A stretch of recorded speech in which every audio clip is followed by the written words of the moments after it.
दुनिया की आवाज़ों से कुछ लम्हों के लिए दूर हो जाइए। कुरान मजीद की तिलावत में खुश आमदीद।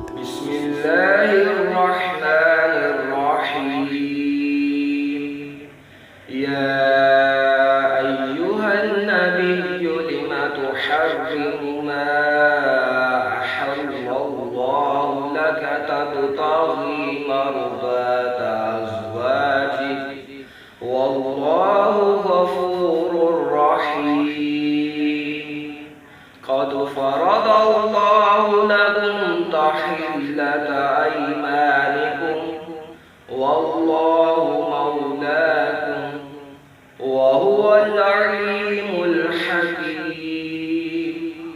وإذا سر النبي إلى بعض أزواجه حديثا فلما نبأت به وأظهره الله عليه عرف بعضه وأعرض عن بعض فلما نبأها به قالت من أنبأك هذا قال نبأني العليم الخبير. إن تتوبا إلى الله فقد صغت قلوبكما وإن تظاهرا عليه فإن الله هو مولاه وجبريل وصالح المؤمنين والملائكة بعد ذلك ظهير. عسى ربه إن طلقكن أن يبدله أزواجا خيرا منكن مسلمات مؤمنات قانتات تائبات عابدات سائحات ثيبات وأبكارا. يا أيها الذين آمنوا قوا أنفسكم وأهليكم نارا وقودها الناس والحجارة عليها ملائكة غلاظ شداد لا يعصون الله ما أمرهم ويفعلون ما يؤمرون. يا أيها الذين كفروا لا تعتذروا اليوم إنما تجزون ما كنتم تعملون. يا أيها الذين آمنوا توبوا إلى الله توبة نصوحا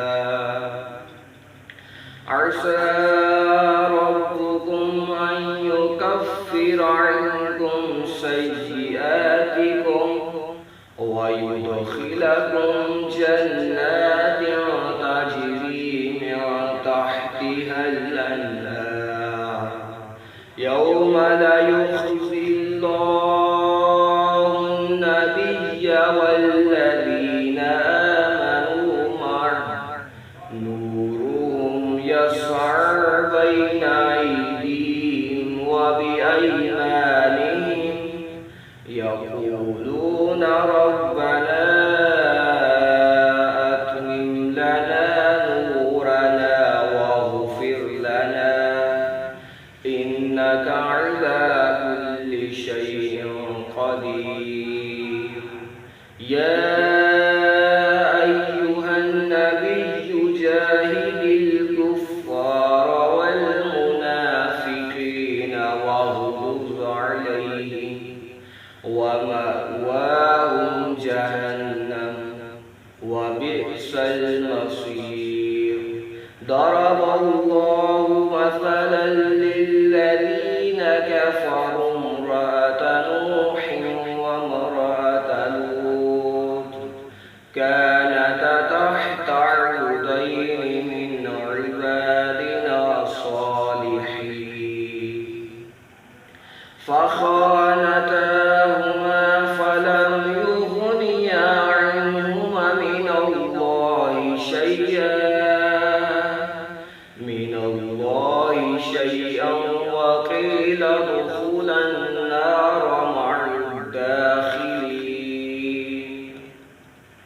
وضرب الله مثلا للذين آمنوا امرأة فرعون إذ قالت رب ابن لي عندك بيتا في الجنة ونجني من فرعون وعمله ونجني من القوم الظالمين ومريم ابنة عمران التي أحصنت فرجها فنفخنا فيه من روحنا وصدقت بكلمات ربها وكتبه وكانت من القانتين। हर दिन कुरान से करीब होने के लिए सब्सक्राइब करें।